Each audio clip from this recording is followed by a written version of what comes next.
Então, vou compartilhar aqui com vocês nossos slides da aula de hoje. Cadê? Share screen aqui. Vou passar para cá. Pronto.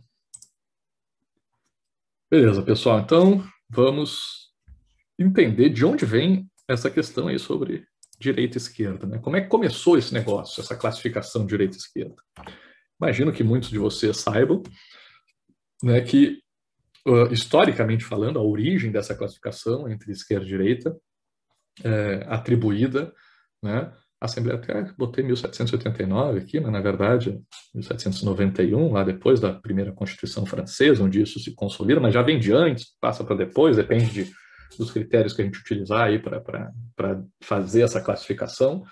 Mas para a gente o que importa é que lá na França, nesse processo aí da Revolução Francesa, né, depois da Revolução Francesa, da definição, né, do que viria a seguir na França, né, a Assembleia Nacional Francesa, o Parlamento francês, né, era meio que dividido em dois grupos, né? Deixa eu ver se não sei se vocês conseguem ver aqui o meu cursor aqui, né, meu mouse, aqui não é bem no meio da tela, mas um pouquinho para o lado aqui tem uma cadeira com fundo azul e um arco dourado, que é onde senta o presidente da Assembleia, tá?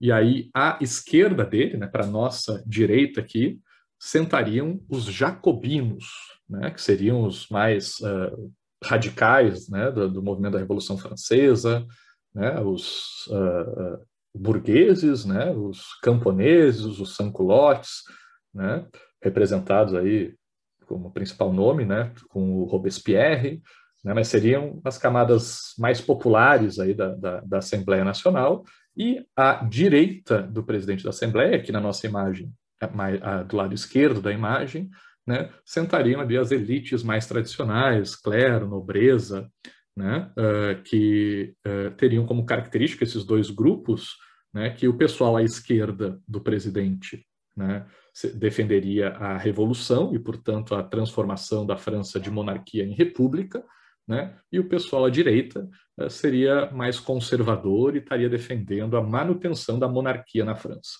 Essa seria a principal diferença entre eles. Por que eles se sentavam cada um de um lado, pessoal? Por que houve essa divisão espacial aqui da posição das ideias das pessoas? Por que as pessoas com ideias de um lado sentaram, né, à esquerda e outras à direita?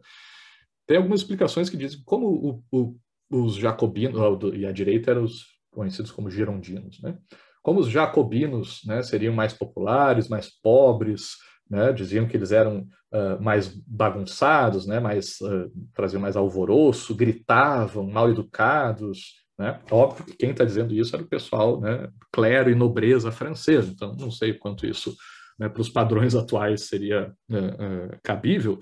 Diziam que eles eram sujos, fedidos, né? Porque povo, né? Povo, né, do século XVIII, final do século XVIII, imagina as condições de higiene, não eram que nem de hoje em dia, né? Acho que todo mundo, para os nossos padrões, seria fedido nessa época, né? Porque o pessoal não se limpava direito que nem a gente se limpa hoje. Mas, teoricamente, vem dessa ideia, pelo menos, né, algumas explicações dizem isso, que as camadas, os jacobinos, as camadas mais populares, eram mais revoltosas, né, mais briguentas, mais mal educadas, gritavam mais, e se vestiam mal, fediam, estavam sujos, né? Então, meio que foi uma panelinha, foi a lógica de panelinha, a mesma lógica que faz vocês, quando a gente está em aula presencial, lá na UNB, sentarem em grupinhos, né? No semestre que eu dei lá na UNB, isso fica muito claro para a gente, professor que vem ver a turma de frente, né? Como sempre, tem grupos que sentam para um lado, outros grupos sentam para o outro. Essa mesma lógica de vocês se sentarem próximos de quem vocês mais têm afinidade, com quem mais vocês gostam de conversar, né, fez com que o pessoal da Assembleia Francesa fizesse a mesma coisa, se sentassem em panelinhas, um grupo de um lado, outro grupo do outro, né? Então, pessoal, esquerda e direita começa por isso, porque da visão do presidente da Assembleia, né, tinha um grupo à esquerda e um grupo à direita, mais nada, só isso, é uma questão mesmo espacial mesmo, né, de quem está para um lado e quem está para o outro. Né? E o que significava nesse período ser de esquerda? Ser de esquerda era ser revolucionário e, portanto, na França, defender a instauração da República. E ser de direita significava ser conservador e manter a monarquia, pessoal. né? Então, originariamente, esquerda significa republicano, direita significa monarquista. Isso final do século XVIII. Né? E em 2021, pessoal, será que isso é válido ainda? Né? Eu não conheço ninguém aqui no Brasil que seja de esquerda e monarquista. Né? Não sei se vocês conhecem alguém de esquerda e monarquista. Mas, se a gente for seguir os critérios que a gente usou, por exemplo, da igualdade, né? Se alguém de esquerda defende igualdade, nada impediria que, né, tivéssemos um rei igualitário. Né? Poderia, se o Felipe lá, Orleans e Bragança defendesse, né, fosse, sei lá, do PT, poderia ser, né? Ou sei lá, do PSOL, né? Nada impede, né, de que um movimento de esquerda defendesse a monarquia. Mas não é o que acontece. Né? Coincidência ou não, né? Até hoje, em 2021, o que a gente ainda tem de movimento monarquista no Brasil está vinculado à direita. Né? Então, alguma coisa disso parece que permanece até os dias de hoje, no caso brasileiro. Porém, eu acho que seria um reducionismo muito grande dizer que direita é monarquista e esquerda é republicana. Né? Eu tenho certeza que a grande maioria das pessoas que se consideram de direita, né, defendem a república, não são monarquistas aqui no Brasil. Né? E nesse mesmo sentido, se a gente for para os Estados Unidos, por exemplo, eu desconheço movimento monarquista nos Estados Unidos. Se vocês conhecerem, por favor, me informem, que eu vou estar desatualizado, porque eu não conheço, nunca ouvi falar de movimento monarquista nos Estados Unidos, até porque não existe família real norte-americana, estadunidense, né? Se fossem defender isso, acho que a coisa mais próxima que teria seria voltar lá para a Rainha Elizabeth, a família real britânica. Mas eu, como eu disse, desconheço. Deve ter, né? Deve ter algum grupo lá nos Estados Unidos que defende que se volte a ser, sei lá, se submeter à colônia, à família real britânica, ou sei lá, que tem alguma proposta, né? Mas a gente sabe, o Trump, né, e outros movimentos aí considerados de direita nos Estados Unidos não defendiam a instauração da monarquia nos Estados Unidos. Né? Então, não é isso que diferencia.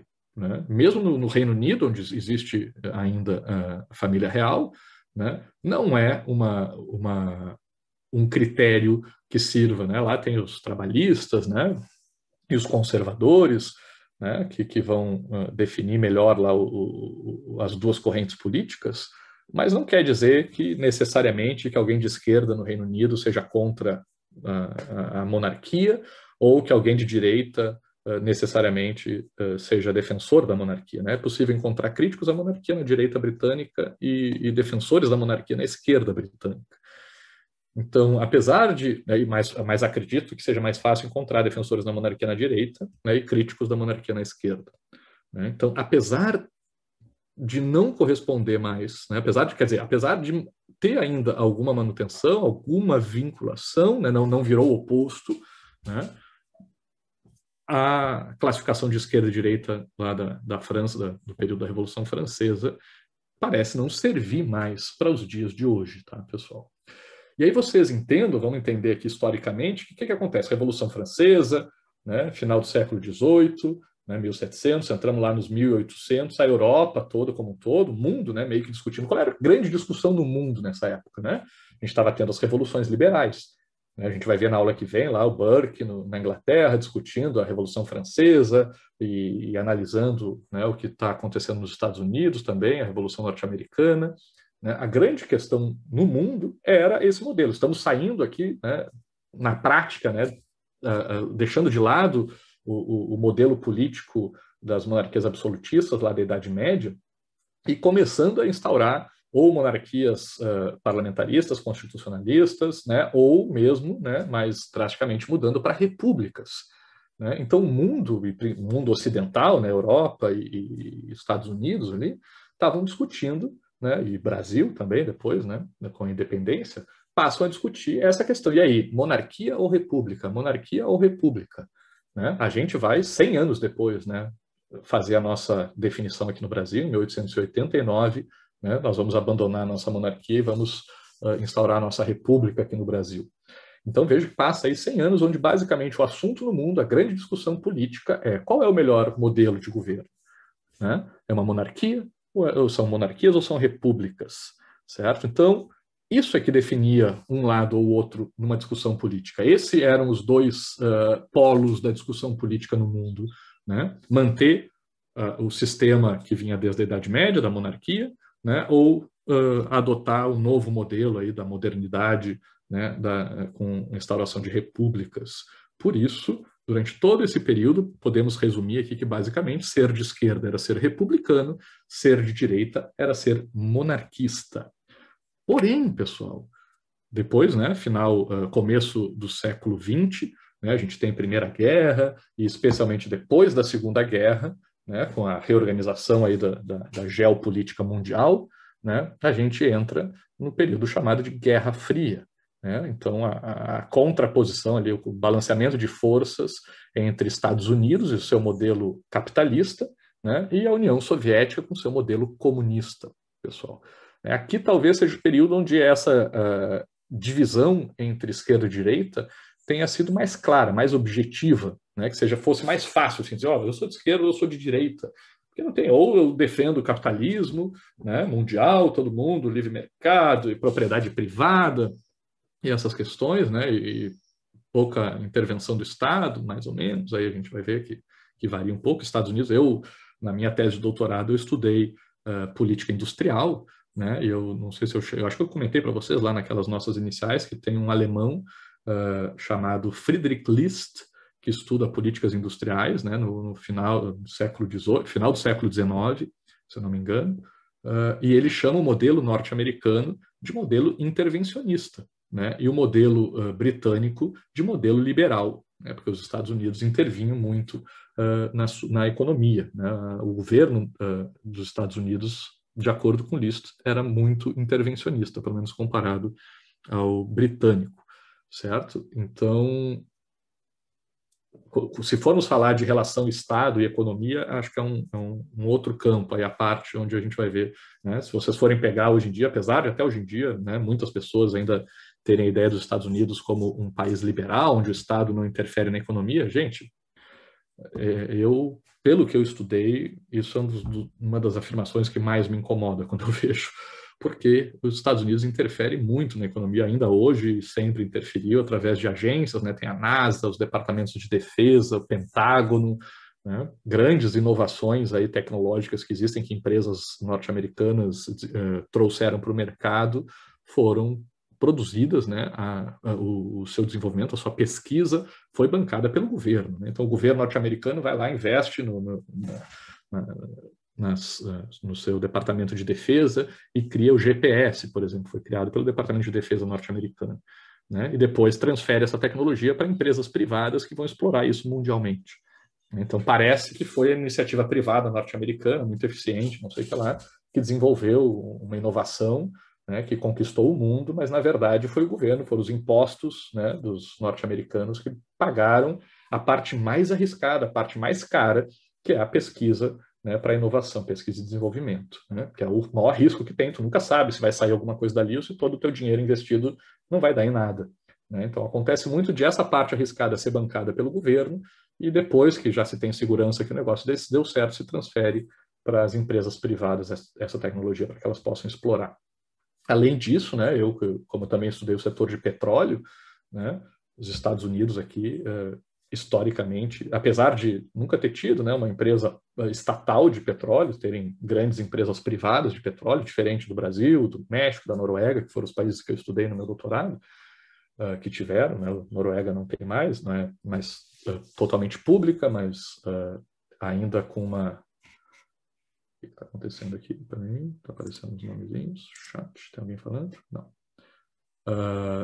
Os Estados Unidos nunca teve, né, uma grande empresa pública de petróleo, mas sempre o governo interviu, inclusive fazendo várias guerras, né, para defender os interesses dessas empresas privadas do setor de petróleo. Então, essa questão de livre mercado, para mim, não é tão definidor aqui nesse papel de esquerda e direita. Mas esse modelo econômico, né, de capitalista ou comunista, era uma diferenciação muito marcante aqui durante toda a Guerra Fria, que facilitava, né, a identificação de um polo ou de outro nessa divisão. essa divisão tão marcante a gente sentiu, inclusive, aqui no Brasil. Né? O nosso golpe lá de 64 foi dado sob desculpa, sob ameaça, né, de uma invasão comunista. Tivemos casos aí, eu acho que considero meio vexatórios até para a nossa história, o plano Cohen, né, ou outras, acho que foi 2 momentos, não me lembro qual era o nome, tiveram 2 momentos onde se descobriram cartas de planos comunistas aqui no Brasil, e depois, se não me engano, foi esse plano Cohen, que depois foi esclarecido, posso estar me enganando aqui de nome, mas eu acho que foi esse que até o militar lá que participou confessou depois que era a carta que denunciava a ameaça comunista foi escrita pelo pessoal que deu o golpe, né, que estava tentando dar o golpe. E o golpe de 64, né, foi claramente implementado com apoio, né, já foi tornado público, né, os documentos lá dos Estados Unidos, né, da CIA, sobre a intervenção dos Estados Unidos aqui no Brasil, nesse período, então não há dúvidas quanto a isso, né, com a desculpa, né, com a justificativa de combater essa influência soviética aqui no Brasil, comunista aqui no Brasil, né, o quanto que a União Soviética tinha realmente influência aqui não é tão bem documentado, não é algo tão objetivo e tão claro quanto a influência norte-americana, mas certamente tinha, se não direta, acho que tinha, devia ter braços realmente, né, porque o Brasil, para a geopolítica mundial, já era, né, e ainda é um ponto bastante importante, então deveria ter mesmo algum braço comunista aqui da União Soviética, mas a gente não tem, pelo menos, né, até onde eu tenha conhecimento, provas tão claras e tão objetivas quanto documentos oficiais do governo dos Estados Unidos admitindo essa interferência aqui, né? Então, essa Guerra Fria, essa polarização entre esquerda e direita, esquerda capitalista e norte-americana e esquerda comunista e soviética e direita capitalista e norte-americana, né, definia, né, as duas visões de mundo, as duas políticas econômicas mundiais, pelo menos as principais, né, inclusive aqui no Brasil, pessoal. Isso vai, como a gente está vendo ali, até 1991, né, que é a dissolução da União Soviética, mas tem como grande momento histórico, né, a queda do Muro de Berlim. Né? Berlim é uma cidade, né, capital da Alemanha, que era dividida ao meio, né, entre a Berlim Oriental e a Berlim Ocidental. A ocidental capitalista, a oriental comunista.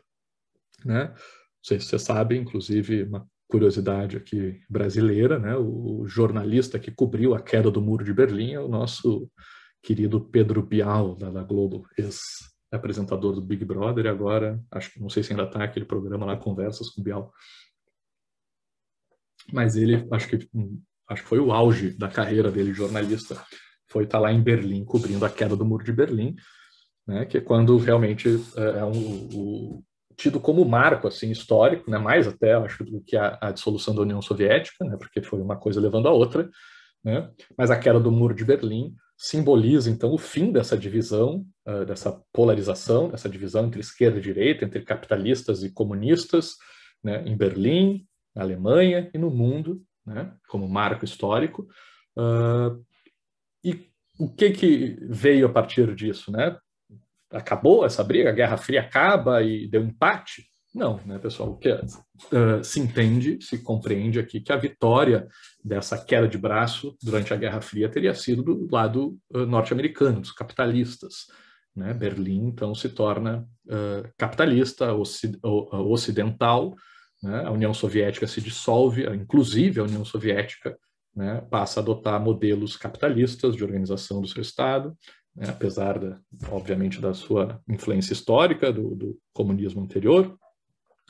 A gente sabe que até, sei lá, países que nem a China, hoje em dia, que ainda se dizem comunistas, mas, né, adotam modelos bem capitalistas.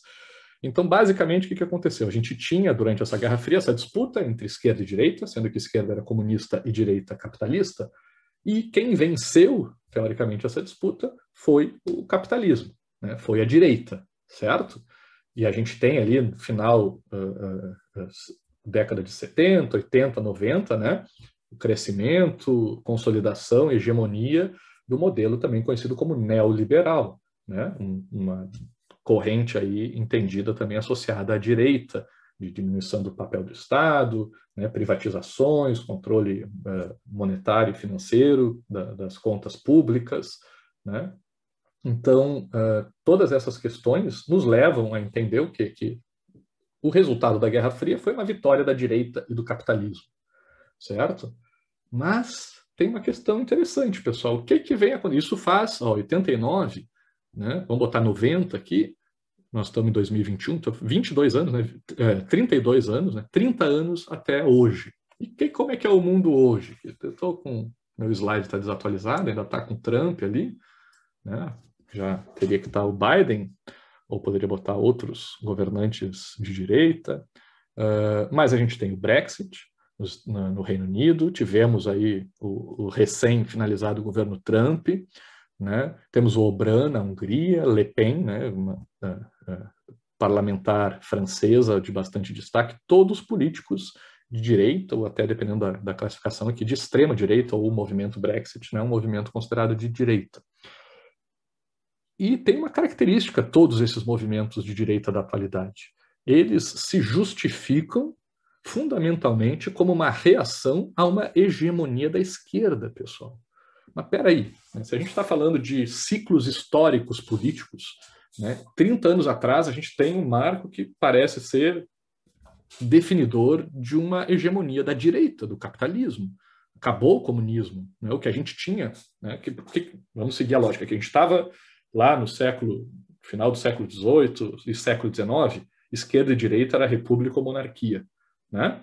Século XX, esquerda e direita é comunismo ou capitalismo, né?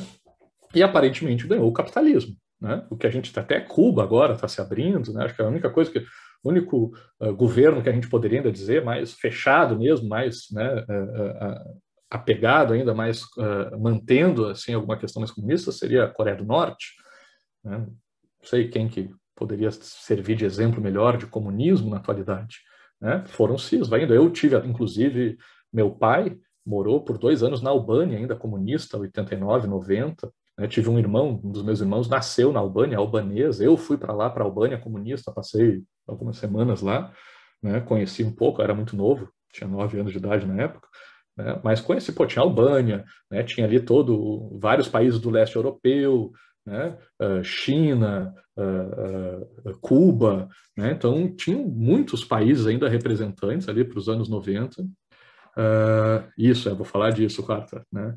Quarta-feira está dizendo que eles chamam de globalismo, hegemonia do globalismo, né? Que seria a configuração atual do marxismo. Eu entendo, estou provocando aqui para dizer o seguinte, olha, se a direita, se o capitalismo ganhou, né, a Guerra Fria, eu acho que, como é que eu vou negar isso? Vou dizer que o comunismo ganhou a Guerra Fria? Né? Os países comunistas estão né, sumindo no mundo, certo? Então, politicamente falando, né, os governos dos países aparentemente seguiram o modelo capitalista, e as economias dos países aparentemente seguiram o modelo capitalista. Né? Mas Brexit, Trump, Le Pen, Orbán, né, e vários outros Bolsonaros, né, da vida, né, Olavos de Carvalho da vida, né, defendem questões de direita, né, defendem ideias de direita, programas de direita, se baseando, se justificando numa hegemonia de esquerda, numa hegemonia do comunismo. Eu acho muito engraçado, tem aquela piada que eu acho muito boa, né, que dizem que o comunismo deu errado em todos os lugares do mundo, e ao mesmo tempo que dizem que, sei lá, a ONU é comunista, o Facebook é comunista, o Google é comunista, a imprensa é comunista, a academia é comunista. Cara, como é que o comunismo deu errado se todo mundo é comunista, né, velho? Então, eu acho engraçado essa piada aí com quem defende essa ideia aí do globalismo de esquerda e o marxismo cultural. Mas eu acho que isso é a ideia de quem concorda com essa visão, né, do globalismo, de que mesmo que politicamente e economicamente falando os países tenham realmente adotado modelos capitalistas e, portanto, para a Guerra Fria de direita, né, que realmente existiu, né, uma consolidação de valores de esquerda nas áreas culturais, né, na academia, nas artes, na mídia, né? E se a gente entende que esquerda, né, tem a ver com igualdade, né, que, querendo ou não, mesmo lá no capitalismo, tanto faz, em qualquer momento, vamos ver lá, monarquia. O que é monarquia? Né? É um regime onde existe uma família escolhida por Deus que governa e o povão embaixo que obedece, certo? E o que é república? a coisa pública, o país é de todos. Então, se a gente usar o critério do Bobbio, monarquia e república, a monarquia é desigual e a república é igualitária, né? Comunismo e capitalismo. Pô, o capitalismo é competição, né? Os melhores que se deem bem, né? Propriedade privada, né? Os pobres que se virem aí, né? Se não tiver uma política social. E o comunismo, né? É dividir igualmente aí com a intervenção do Estado, né? A propriedade coletiva dos meios de produção, né? Então, também, se a gente for comparar os dois, o comunismo é mais igualitário do que o capitalismo, né? Então, podemos classificar dessa forma. Então, ganhou a lógica da competição na política e na economia. Porém, é inegável, a gente vê aqui na... Inegável não, né? É discutível, mas aqui no nosso caso é inegável, na UNB, pelo menos desde que eu dou aula aqui, de que na UNB existe uma maioria de esquerda, tá? Que concorda, que defende valores de esquerda e que tem a ver com essa questão da igualdade, pelo que a gente viu, né? Ou diminuição da desigualdade, né? Então, essa tese do globalismo a gente pode criticar, pode achar até teoria da conspiração, né? Mas a nossa turma, comprova, é um indício de que eles estão certos, né? De que na academia há uma predominância da esquerda, né? A mídia defende, né? Valores, né?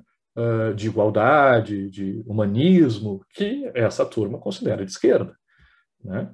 As artes geralmente também privilegiam essa questão, né, de tratamento igualitário, né? A teatro, cinema, essas coisas, vai achar um filme aí dizendo, né, que os pobres têm que se dar mal, azar dos pobres, né, e que tem pessoas melhores do que outras. É mais difícil, né? Apesar de agora a gente já ter algumas produções nesse sentido por causa desses movimentos da atualidade que, né, já como é que vamos dizer, perderam o receio de defender ali valores mais de direita, desses de desigualdade, né, que aparentemente durante um período estavam meio que calados. Eu acho que é isso que se chama de marxismo cultural. Não estou defendendo isso de maneira alguma, né? Sou bastante crítico, eu pessoalmente, eu professor aqui não concordo com isso, acho, né, caio mais para o lado de que tem muita teoria da conspiração por trás, né? Eu acho que passa do ponto, eu acho basicamente isso, do marxismo cultural e do globalismo. Começa de premissas válidas, né? Sim, a academia tem um lado mais de esquerda, as artes, a mídia tem, né? Agora, achar que existe um complô mundial, né, comunista, não tem como Jorge Soros ser comunista, sabe, gente? Isso é viagem demais, que um dos maiores capitalistas do mundo, os caras mais ricos do mundo, vai defender propriedade coletiva dos meios de produção, sabe? Isso não faz sentido, né? Tanto que o próprio conceito de comunismo, e tentem entender o que o Olavo de Carvalho considera sendo comunismo, vocês vão ver que cada momento vai ser uma coisa, né, de acordo com a necessidade dele. Não existe um conceito sobre comunismo para ele, né? E acho que isso descreve, de forma geral, essa corrente como um todo. Então, tem uma viagem aqui, tem uma teoria da conspiração, tem uma viajada na maionese, nesse globalismo e nesse marxismo cultural? Tem, né? Mas é totalmente loucura, e totalmente infundada? Não, tem elementos, né? Tem premissas iniciais que eu considero algumas válidas, né? Eu acho que faz bagunça e tiram conclusões precipitadas e desvirtuadas. Tá? Então, como que eu explico essa aparente contradição aqui da vitória da direita e do capitalismo, e agora, 30 anos depois, uma reação da direita? Por que a direita está reagindo à hegemonia de esquerda? Né? Porque a hegemonia da esquerda talvez não tenha se dado politicamente e economicamente, né? Porque aí sim prevaleceu o capitalismo e a direita, mas sim nesses meios sociais, das artes, da cultura, da intelectualidade. Né? E acho que é nesse ponto que esse pessoal foca. E aí a gente vai ver, né, também, e já fazendo o gancho aqui para a nossa atualidade, que o que é a esquerda e o que é a direita no século XXI. Não é monarquistas e republicanos, e também não é capitalistas e comunistas. Os comunistas são muito periféricos, é o fantasminha que surge, aí, como disse, ao longo da história para justificar golpes ou reações aí fora do sistema que a gente vive, o sistema legal e constitucional que a gente vive. Né? Não existe ameaça comunista no mundo, me desculpe, minha opinião. Isso é viajar na maionese, achar que o comunismo é uma ameaça mundial, porque o mundo, mesmo a galera de esquerda, é a famosa esquerda caviar. Né? A galera de esquerda está muito bem de iPhone, né? Tá muito, não estou fazendo crítica a quem é de esquerda, eu não uso iPhone, me considero de esquerda, mas tenho um Galaxy, alguma coisa aqui, um Samsung, né? Só porque eu prefiro o Galaxy e não gosto da Apple. Mas, tipo, não estou criticando ninguém que tenha celular chique e seja de esquerda, porque eu acho que eu sou um desses. Agora, a esquerda teve um espaço, né? Se fez prevalecer enquanto valores morais em algumas áreas, mesmo que economicamente e politicamente não tenha predominado pós-Guerra Fria, né? E me parece que é essa disputa que a gente está tendo agora. Não é mais o sistema de governo, república ou monarquia. Não é mais o sistema econômico, né, capitalismo ou comunismo. Mas são, sim, valores morais. Né? Essa é a discussão. Por isso que a esquerda, hoje em dia, não é definida por ser comunista ou ser republicana, mas sim, geralmente, pela pauta identitária. Né? Sim, pelas questões, pelas políticas afirmativas, pela luta contra a desigualdade nas questões de gênero, de sexualidade, de cor, né? E outras variações dessas questões. Né? E a direita, né? Por isso que hoje a gente considera conservadora, que a gente vai ver na aula que vem, eu acho que está muito errado esse termo, o uso desse termo, pelo menos para a sua origem histórica, né? Desvirtuou muito o seu significado.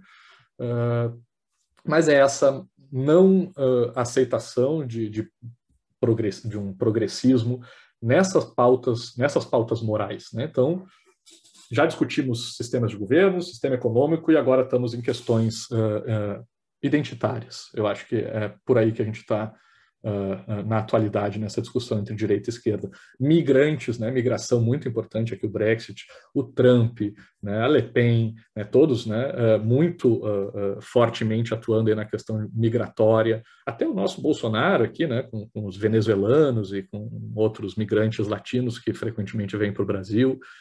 Né? Então, essa pauta eu acho que mudou muito, né? Essa pauta que diferencia esquerda e direita ao longo da história, pessoal. Tá? Agora, vamos para um pouco de teoria, né, pessoal, que é bom a gente trazer aqui nessa discussão acadêmica. Eu já falei para vocês do Bobbio, né? Eu acho que é uma das obras mais objetivas e mais amplas, né? Apesar de ser um livro bem curtinho dele, é bem fácil de ler, uma leitura super agradável. Direita e esquerda, me esqueci o subtítulo, acho que é Razões, Motivos para uma Distinção, uma coisa assim, o subtítulo, lá de 1994, tá, pessoal? Bobbio, para quem não sabe, é um cientista político italiano, né? Então ele está lá na década de 90 e até com algumas atualizações aí até início dos anos 2000, né, discutindo o que é direita e esquerda, né, no mundo e na história. E abrindo aspas para ele, ele diz o seguinte: esquerda e direita indicam programas contrapostos com relação a diversos problemas, cuja solução pertence habitualmente à ação política. Contrastes não só de ideias, mas também de interesses e de valorações a respeito da direção a ser seguida pela sociedade.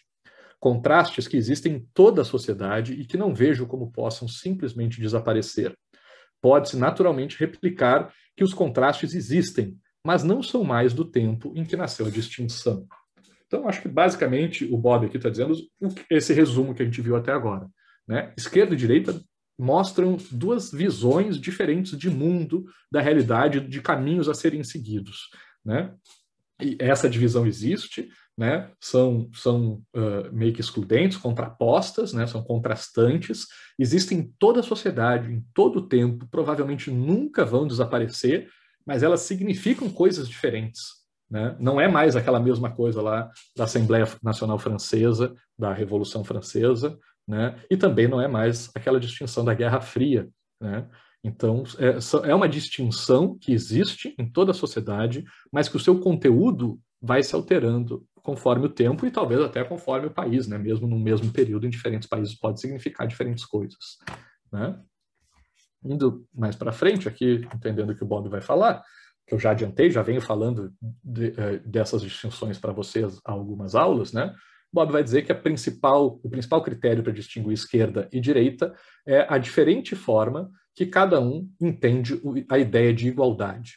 A esquerda vai ter um foco maior nas questões que igualam as pessoas, né? Nas características iguais às pessoas, ou na busca pela igualdade ou pela diminuição das diferenças, da desigualdade, e a direita vai exaltar mais as diferenças, né, ou vai ser mais permissiva, vai aceitar com mais facilidade, né, diferenciações entre as pessoas dentro de uma sociedade. Agora, pessoal, então, vamos pegar isso que o Bobbio nos disse, vamos começar a desenhar uma linha aqui para a gente entender graficamente, visualmente, o que é esquerda e direita.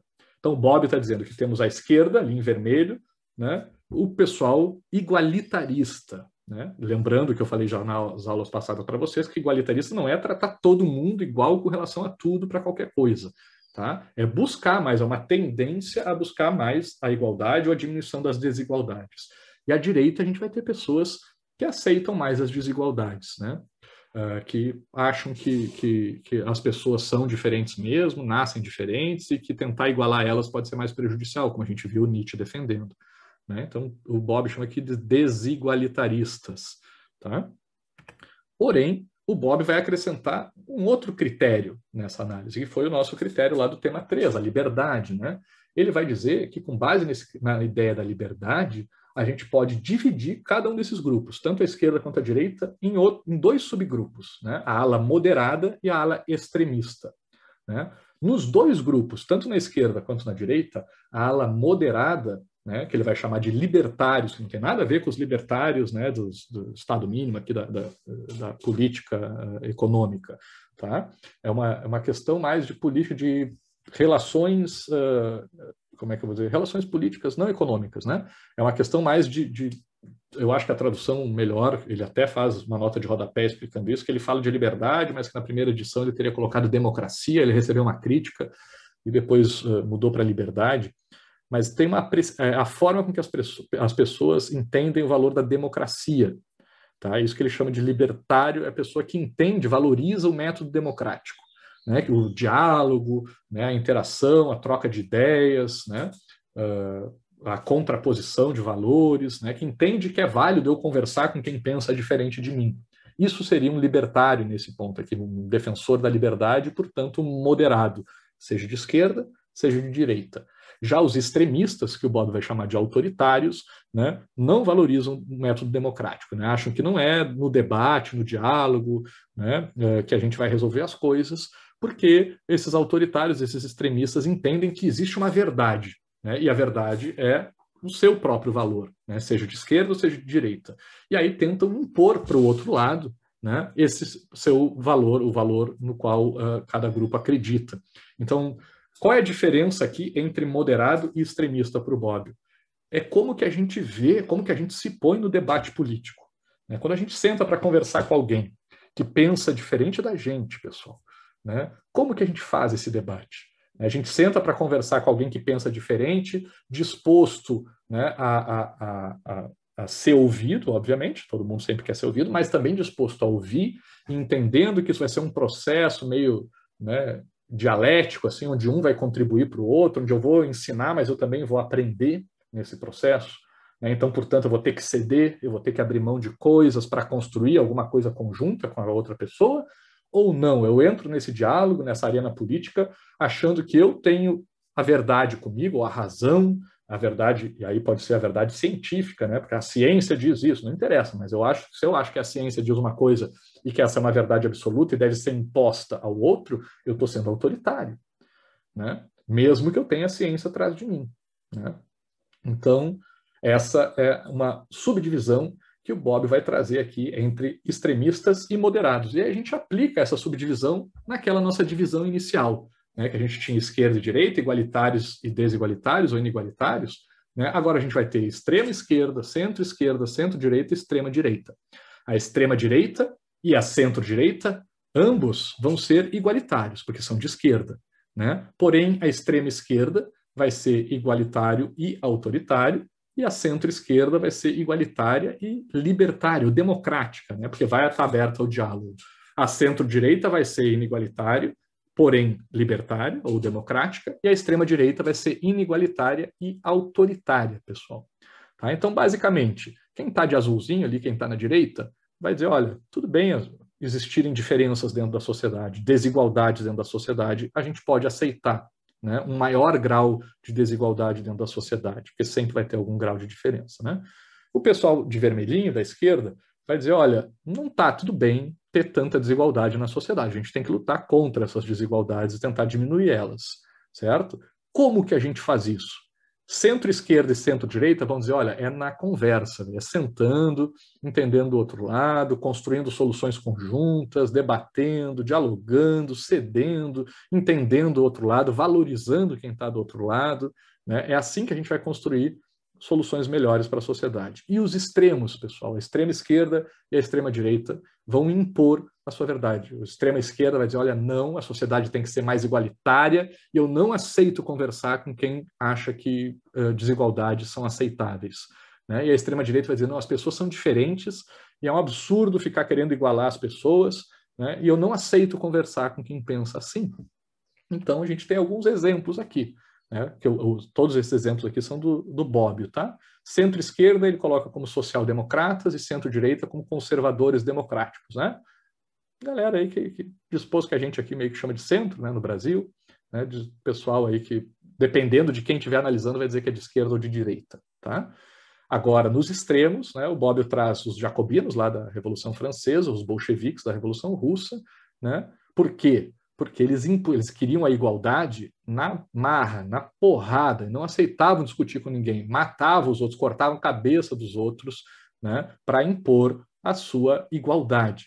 A luta pela igualdade legitimava a violência e a imposição à força desse valor, né? Então, jacobinos e bolcheviques são um bom exemplo disso. Os bolcheviques, inclusive, né, o pessoal da direita geralmente traz aqui esse exemplo para mostrar que movimentos de esquerda mataram mais do que quaisquer outros movimentos autoritários de direita. Né? Parece, eu nunca fiz esse estudo e nunca fui atrás disso, mas parece, já vi gente de esquerda reconhecendo que isso é verdade, né? De que lá na Revolução Russa teriam matado mais gente do que em qualquer outro movimento de direita.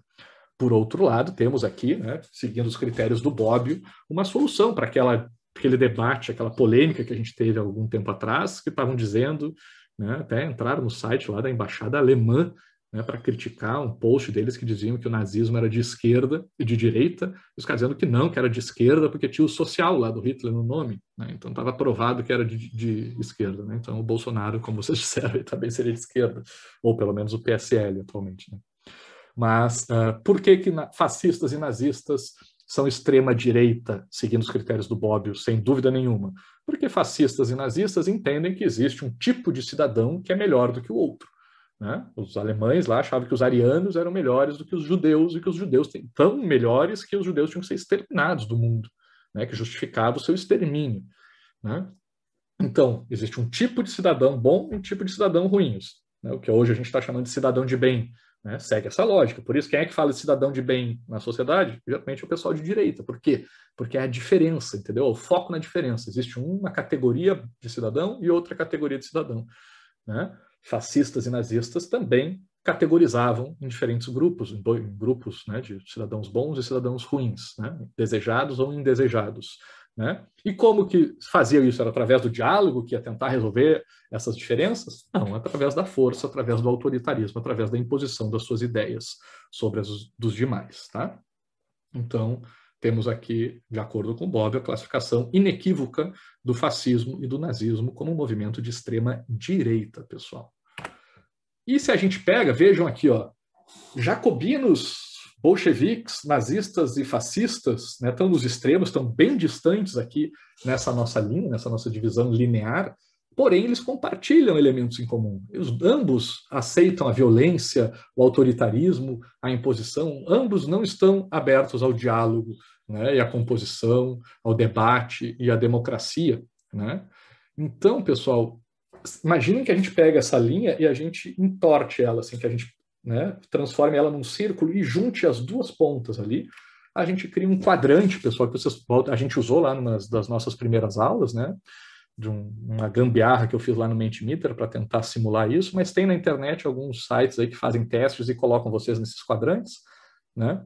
E aí no eixo horizontal aqui o critério do Bobbio entre esquerda e direita, igualitários para um lado, desigualitários para o outro.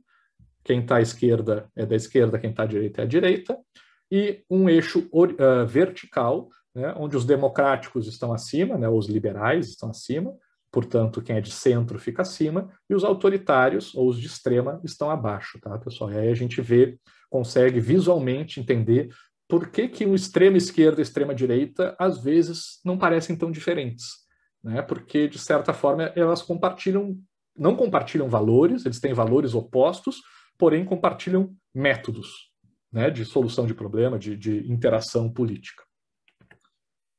Um autor aqui, um político, né, um economista e político italiano, né, foi presidente da Itália pós Segunda Guerra, Luigi Einaudi, né, ele vai trazer aqui num texto seu discurso elementar sobre as semelhanças e dessemelhanças entre liberalismo e socialismo. Vejam que ele está trazendo aqui como categorias liberalismo e socialismo, né? Liberalismo de direita, socialismo de esquerda. Ele vai dizer o seguinte: as duas correntes, né, liberalismo e socialismo, são ambas respeitáveis.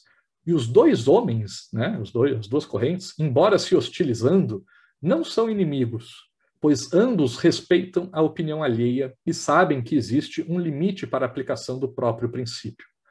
O ótimo não se alcança na paz forçada da tirania totalitária. Constrói-se na luta contínua entre dois ideais, nenhum dos quais pode ser subjugado sem danos comuns, pessoal. Então, o que o Einaudi está dizendo aqui, né? Tanto esquerda quanto direita são respeitáveis. A gente está defendendo a ideia de que a gente deve respeitar, uma visão bem de centro aqui do Einaudi, tá? Está dizendo assim, a gente deve respeitar tanto as ideias de esquerda quanto de direita, né? Mesmo que uma brigue com a outra, esteja em conflito com a outra, elas não são inimigos, né? Porque elas devem se respeitar, as opiniões, mesmo sendo uma diferente da outra, a partir da ideia do limite das suas próprias convicções, né? A gente tem que saber que não é porque a gente acredita numa ideia que a gente está certo, né? A gente certamente acredita em ideias que podem estar erradas ou, no mínimo, que possam ser aperfeiçoáveis, né? Podem ser melhoradas, né? E o ideal, né, o ponto ótimo, não se alcança através de uma paz que vem através de uma imposição totalitária, né, da esquerda ganhando da direita ou da direita ganhando da esquerda. Não é assim que a gente alcança o melhor ponto de equilíbrio entre elas, mas sim de uma ele chama aqui de luta contínua, né? Eu gosto dessa visão dialética ou do pêndulo ali, dessa pendularidade, desse fluxo, desse processo de ida e volta entre os dois pontos, né? Lembrando que nenhum dos dois pode se sobrepor ao outro, nem a esquerda se sobrepor à direita ou a direita se sobrepor à esquerda, sem danos comuns. E vejam, pessoal, a minha leitura política mundial, especialmente brasileira, né, dos últimos tempos, para mim, traduz muito bem isso, né? A gente teve um período de hegemonia, sim, da esquerda, nos governos PT, né, onde se estabeleceu e se assumiu, teve uma época ali, né, entre o primeiro e o segundo governo do Lula, que todo mundo gostava do governo, todo mundo concordava, né, políticas econômicas unânimes quase aqui no Brasil, com exceção, né, de algumas minorias mais radicais, mas existia um quase consenso, né, dentro da comunidade brasileira. O que acontece quando a esquerda predomina e passa, né, a meio que ocupar o papel hegemônico? Acaba tendo um dano, não para a direita, mas para o processo como um todo, inclusive para a esquerda. Por quê? Porque dentro dessa lógica pendular, a predominância de um lado, a hegemonia de um lado, vai construindo as condições para o surgimento e para a predominância do outro lado. E foi o que a gente viu no Brasil e em boa parte do mundo, né? Uma certa hegemonia cultural, valorativa de alguns governos de esquerda acabou construindo o espaço, né, para o surgimento de governos de direita no mundo todo, né? E podemos entender também que esses governos de esquerda foram fruto de uma hegemonia de direita, como a gente viu lá do capitalismo, do neoliberalismo pós-Guerra Fria. A gente também pode entender que essa presente ou, né, atual hegemonia da direita em alguns lugares pode já também estar construindo, pavimentando o caminho para o ressurgimento de movimentos de esquerda, como a gente já viu na Argentina e nos Estados Unidos, né? Esquerda, claro, sempre referencial aqui, comparando com o modelo anterior. O que mais, pessoal? Cadê meu mouse? Está aqui. E aqui, pessoal, o Bob agora vai nos trazer alguns argumentos contrários. Agora, que esse é o foco da nossa aula aqui, pessoal. Tá? Me perdi aqui no tempo, fiquei conversando. Qual é o foco da nossa discussão nessa semana? Eu não vou discutir com vocês, não vou pedir para vocês defenderem esquerda ou direita. Eu quero que vocês critiquem ou defendam essa classificação, essa divisão entre esquerda e direita, que é o que o Bob também traz um pouco no livro dele. Vai perguntar, vem cá, vale a pena a gente classificar direita e esquerda ainda, fazer essa divisão? Faz sentido? Né? O Bob vai trazer alguns argumentos contrários a essa divisão. Vai dizer, né, pós lá nos anos 90, né, que teve uma crise das ideologias que não existem mais ideologias no mundo, era uma ideia recorrente aí nos anos 90, né? Que não tinha mais aquela divisão clara que nem existia na Guerra Fria.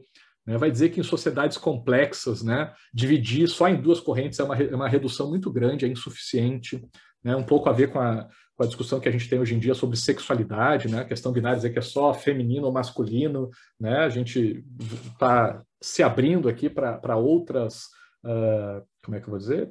Outras gradações, né? Outros níveis, né? Tem pessoas aí que vão se colocar em pontos intermediários, ou mais por um lado, ou mais por outro, centro masculino, centro feminino, alguma coisa assim, mas não necessariamente binário.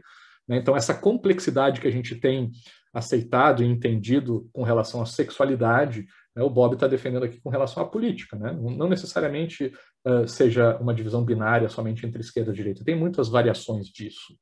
Ele vai trazer a ideia de terceiro incluído, né, um centro que é um terceiro incluído, né, tem a ideia de terceiro excluído, que é tipo, não existe meio termo, ou é direita ou é esquerda.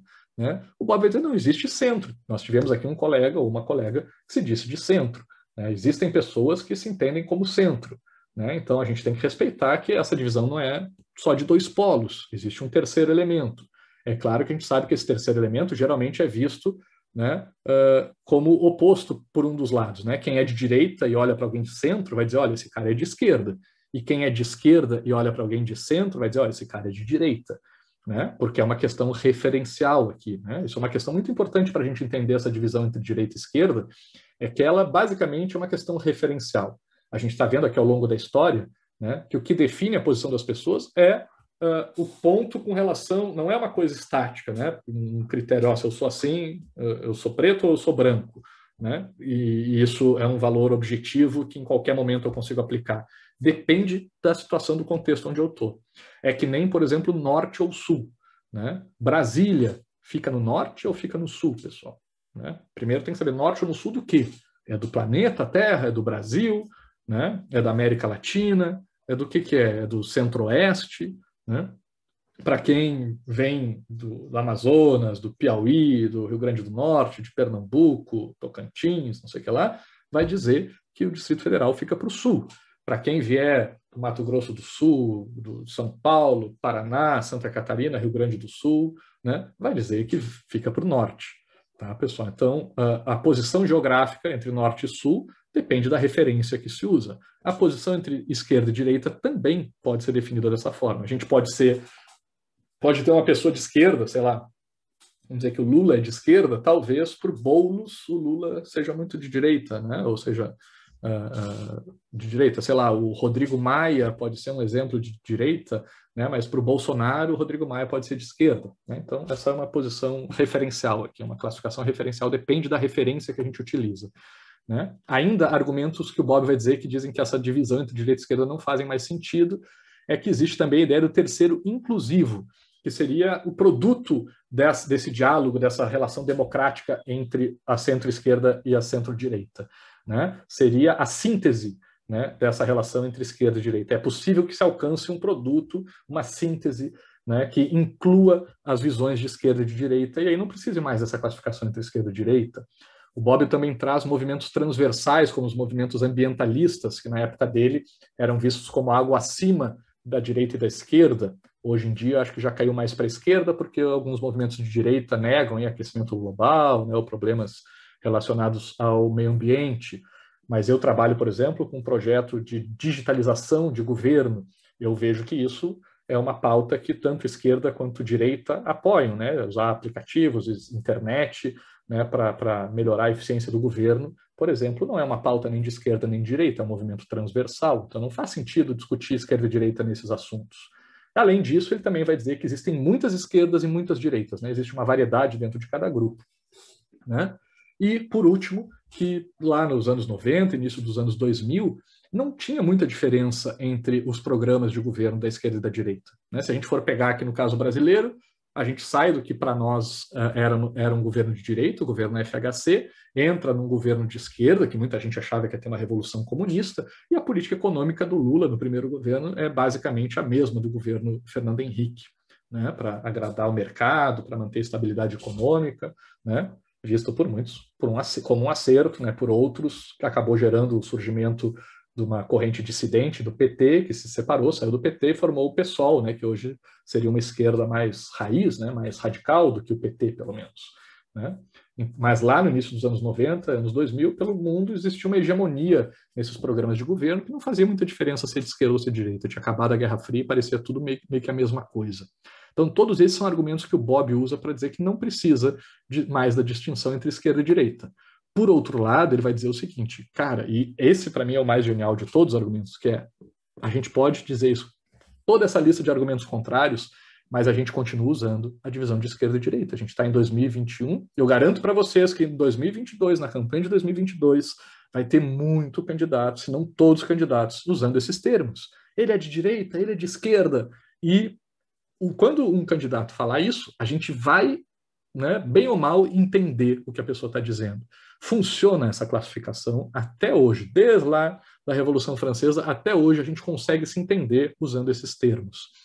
Uma das possíveis explicações de por que esses termos funcionem tanto, ao longo de tanto tempo, em lugares tão diferentes uns dos outros, em realidades tão diferentes umas das outras, né, é porque talvez essa divisão represente a díade entre amigo e inimigo.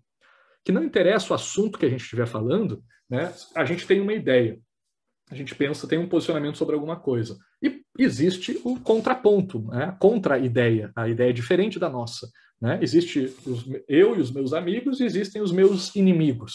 Então, a gente pode mudar a razão do porquê dessa amizade, dessa inimizade, né? Ou o fundamento dessa ideia ou dessa contra-ideia, mas existe essa contraposição de posições sempre no mundo. Né? E talvez seja isso que seja o principal fundamento dessa divisão entre esquerda e direita. Né? Um lado e outro. Seja ele qual for, vai ter sempre um inimigo e amigos. Né? E, por último, o Bob vai dizer também, trazer dois elementos que fundamentam essa divisão entre esquerda e direita. Um temporal, que a gente vai estudar na semana que vem, que é a contraposição entre progressistas e conservadores. Né? Uns com mais pressa de mudança, outros procurando um ritmo mais moderado de mudança nos conservadores, e a divisão espacial mesmo entre esquerda e direita, lá da Revolução Francesa, né, da Assembleia Nacional Francesa, onde cada um ocupa uma posição espacial de ideias diferentes. Né? Então, existe essa diferenciação de posições, seja no tempo ou no espaço, essa questão do amigo e inimigo, né, de ideias contrapostas ou não, e o fato de que essa classificação entre esquerda e direita ainda é usada em 2021 e ainda funciona. Esses são argumentos que o Bob vai nos trazer para dizer por que é válida essa classificação entre esquerda e direita, tá, pessoal? E por último, eu vou trazer aqui uma explicação sobre a ideia de ideologia, né? A primeira pessoa a usar o termo ideologia na história, tida como um francês chamado Destutt d'Éducation, acho que é assim que se pronuncia, tá? Esse cara trabalhava para o Napoleão Bonaparte, né? E nessa obra dele aqui, deixa eu tirar da frente para ler o nome, Elements de Ideologie, ele usa pela primeira vez o termo ideologia, significando o estudo das ideias, a ciência das ideias, né? Não era o conceito que a gente usa hoje em dia, né, de ser um conjunto de ideias coerentes num sentido ou em outro sentido, né, ideologias de esquerda ou de direita, conservadoras ou progressistas. Para ele, não. Para ele, era uma ciência. Assim como biologia estuda a vida, né, vida, logia, o estudo, a ideologia era a ideia, logia, o estudo das ideias. Tá, pessoal? Então, era uma ciência que estudava as ideias que existiam no mundo. O Napoleão Bonaparte achou muito bom o trabalho dele, né? E ele chegou a montar em Paris esse Instituto Nacional de Ciências e Artes. Né? Numa das excursões do Napoleão Bonaparte, ele construiu também esse mesmo instituto no Cairo, né? No Egito, que era colônia francesa na época. Né? Então, o Napoleão estava adorando. Só que o Tracy aqui e outros caras começaram a se contrapor às ambições imperiais do Napoleão Bonaparte. Quando Napoleão Bonaparte começou a fazer alianças para construir seu império, né, se vinculando aí a algumas elites tradicionais, especialmente a Igreja Católica da época, né, o Tracy e outros começaram a criticar o Napoleão Bonaparte, e foi aí que o Napoleão Bonaparte resolveu acusar o Tracy de ter ideias contrárias à realidade. Foi a primeira vez que começou a se usar o conceito de ideologia como algo descolado da realidade. né, como sendo teoria descolada da realidade, né? A ideologia é uma visão utópica de mundo, né, que não atende aos critérios pragmáticos, empíricos, né? É uma filosofia descolada do mundo real, né? Então começa a trazer uma conotação negativa para o termo ideologia, né? Dizendo que a ideologia interfere de forma indevida nas práticas políticas, né? Seria uma ideia mais ou menos no sentido do Maquiavel, né, de que ideologia seria ligada àqueles valores cristãos, do que é bom e correto ser feito, e que a prática política exige que se deixe essa teoria de lado e se use os métodos que realmente garantem a manutenção do poder. Né? Mais ou menos assim era a crítica do Napoleão à ideologia do Tracy. E temos outros autores que também vão nesse sentido de crítica ao termo ideologia, ao conceito de ideologia, um deles, Marx, né, no seu livro Ideologia Alemã. Ele vai criticar, você sabe, né, que Marx dialoga muito com o Hegel, né, ambos dialéticos, porém Hegel idealista, Marx materialista, né? Então, o Hegel e os hegelianos, né, acreditavam que o que definia o mundo e as relações sociais ao longo de toda a história eram as ideias, né? Era a ideia do senhor e do escravo, a mentalidade de senhor e a mentalidade de escravo que fazia com que a pessoa ocupasse determinado papel na sociedade, estabelecessem relações sociais e políticas num determinado sentido. Né? Marx vai dizer que não, são as relações materiais que vão determinar essas relações sociais, né, e a história da humanidade. Então, Marx critica o idealismo hegeliano, né, e vai dizer que esse idealismo de Hegel vai ser um dos principais obstáculos, né, para se perceber o que ele chama de construtos ideológicos, pessoal. Né? E o que são esses construtos ideológicos? Né? São mecanismos não repressivos. Né? O Marx vai dizer que existem mecanismos repressivos, né, como a polícia, a força, o Estado, né, que se usa para impor alguma coisa para alguém, né, mas existem mecanismos não repressivos, né, e a ideologia seria um deles, que não precisa usar a força para convencer pessoas, para tu direcionar questões dentro de uma sociedade. Né? E a ideologia, segundo Marx, vai transmitir para a sociedade convicções falsas sobre a realidade, sobre a vida em sociedade. Vai criar ilusões, né, especialmente na classe dos trabalhadores, né, de que aquela vida, aquela relação de exploração é benéfica para eles, porque eles ganham com o salário, não sei o que lá, né, toda essa questão, beneficiando a classe economicamente dominante. Né? Então, a ideologia, para Marx, é uma ferramenta de dominação da classe dominante sobre a classe dominada. E numa lógica parecida, Mannheim, né, no seu livro Ideologia e Utopia, vai dizer, ele diferencia, né, os critérios, os conceitos de ideologia e utopia.